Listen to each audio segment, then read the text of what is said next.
بسم اللہ الرحمن الرحیم۔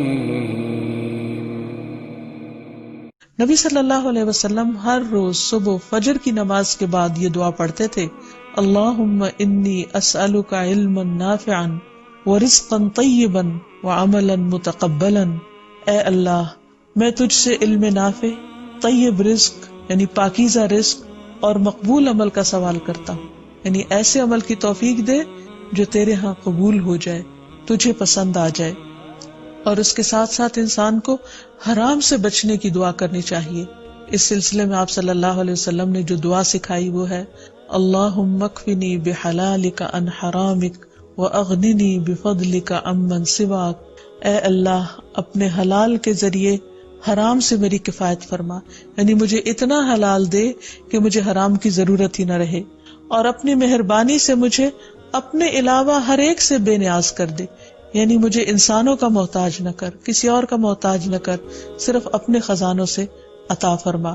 پھر اسی طرح خاص طور پر بڑھاپے کی زندگی کے لیے وسعت رزق کی دعا کرنی چاہیے، کیونکہ جب انسان بوڑھا ہو جاتا ہے تو اس کے اعضاء کمزور ہو جاتے ہیں، وہ اپنے لیے خود کچھ کمائی نہیں کر سکتا، وہ دوسروں پر ڈیپینڈنٹ ہو جاتا ہے۔ تو اس وقت وسیع رزق کی دعا سکھائی گئی، فرمایا اللہم اجعل اوسع رزقک علی عند کبر سنی وانقطاع عمری۔ اے اللہ، جب میں بوڑھا ہو جاؤں اور میری عمر ختم ہونے لگے تو میرے رزق کو وسیع کر دے۔ اور رزق کی دو بڑی قسمیں ہوتی ہیں، ایک وہ رزق جو ظاہری طور پر جسموں کی غذا بنتا ہے یا انسان کی مادی ضروریات پوری کرتا ہے، اور دوسرا روحانی رزق، اور وہ رزق جو انسان کے غم ہم کو دور کرتا ہے، یعنی لوگوں کی محبت اور توجہ، اور خاص طور پر بڑھاپے میں اولاد اور رشتہ داروں کا قریب ہونا، پاس ہونا، یہ انسان کی بنیادی ضرورتوں میں سے ہے۔ تو انسان جب خود کچھ کرنے کے قابل نہ رہے، ہاتھ پاؤں ہلانے کے قابل نہ رہے، تو عموماً وہ لوگوں پر ایک بوجھ بن جاتا ہے، اور یہ چیز انسان کے لیے بہت پریشانی کا باعث ہوتی ہے۔ انسان جب جوان ہوتا ہے، بہت کچھ کما رہا ہوتا ہے، تو سب اس کو لک فارورڈ کرتے ہیں، سب اس سے محبت کرتے ہیں، سب اس کے پیچھے جاتے ہیں، کیونکہ اس کی ذات سے لوگوں کو فائدہ پہنچتا ہے۔ لیکن بڑھاپے میں انسان اس طرح فائدہ نہیں پہنچا سکتا، تو پھر انسان کے لیے پریشانی ہوتی ہے، اور اسے تنہائی کا احساس بھی ہونے لگتا ہے، اور اس کے لیے انتہائی اذیت کے دن ہو جاتے ہیں۔ وہ اپنے حسین ماضی کو بھی یاد کرتا ہے، کامیاب زندگی کو بھی یاد کرتا ہے، اور اپنے مستقبل کو بھی دیکھتا ہے کہ موت قریب آ لگی ہے۔ تو ایسے میں یہ دعا بہت فائدہ مند ہے کہ اے اللہ، جب میں بوڑھا ہو جاؤں اور میری عمر ختم ہونے لگے تو میرے رزق کو وسیع کر دے۔ اور جب انسان کے پاس اپنی ضرورت کا ہوتا ہے بڑھاپے میں بھی، تو انسان یکسوئی کے ساتھ اللہ سبحانہ وتعالیٰ کی عبادت اور زیادہ کر سکتا ہے۔ اسی طرح اپنے لیے اور اپنی اولاد کے لیے وسیع رزق کی دعا کرنی چاہیے، جیسے ابراہیم علیہ السلام نے دعا کی تھی، ربنا انی اسکنت من ذریتی بواد غیر ذی زرع عند بیتک المحرم ربنا لیقیموا الصلاة فاجعل افئدة من الناس تهوی الیہم وارزقهم من الثمرات لعلهم یشکرون۔ اے ہمارے رب، بے شک میں نے اپنی کچھ اولاد کو اس وادی میں آباد کیا جو کسی کھیتی والی نہیں، تیری حرمت والے گھر کے پاس، اے ہمارے رب، تاکہ وہ نماز قائم کریں۔ سو کچھ لوگوں کے دل ایسے کر دے کہ ان کی طرف مائل رہیں، اور انہیں پھلوں سے رزق عطا کر تاکہ وہ شکر ادا کریں۔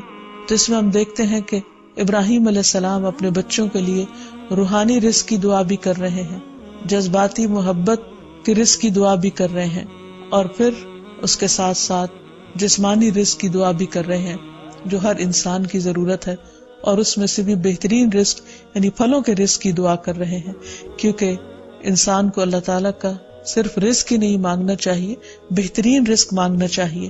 یعنی ایک تو سمپل سی دعا ہے اللہم ارزقنی، اور پھر وارزقنا وانت خیر الرازقین، جو سورۃ المائدہ میں اللہ تعالیٰ نے دعا سکھائی ہے، اور ہمیں رزق دے اور تو سب رزق دینے والوں میں سے بہترین ہے۔ رزق کی تنگی میں خاص طور پر استغفار بہت فائدہ دیتی ہے، یعنی انسان کے گناہ انسان کے رزق کے راستے میں رکاوٹ بن جاتے ہیں۔ اور آخر میں یہ بات یاد رہے کہ انسان کے رزق میں اکثر اس کے اپنے گناہ رکاوٹ بن جاتے ہیں، اس لیے جب انسان ان گناہوں سے توبہ کرتا ہے، استغفار کرتا ہے، تو اللہ تعالیٰ رزق کے دروازے کھول دیتے ہیں، جیسے اللہ تعالیٰ کا وعدہ ہے۔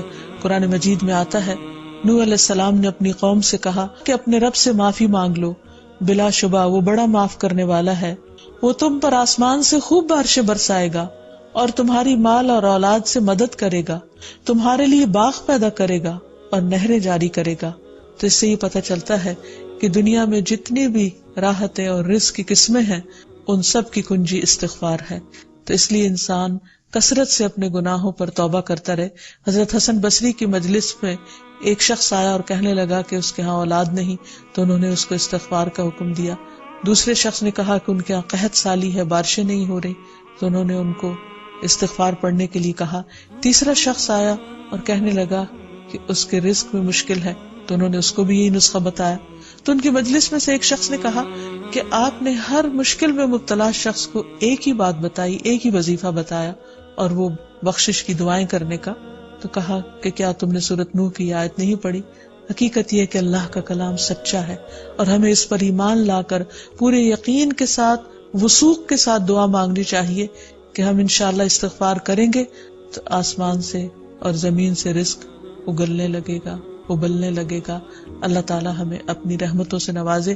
اور استغفار کے لیے سمپل، اے اللہ مجھے بخش دے، اے اللہ مجھے معاف کر دے، اے اللہ میرے اگلے پچھلے سارے گناہوں کو معاف کر دے، اللہم اغفر لی، استغفر اللہ ربی من کل ذنب واتوب الیہ۔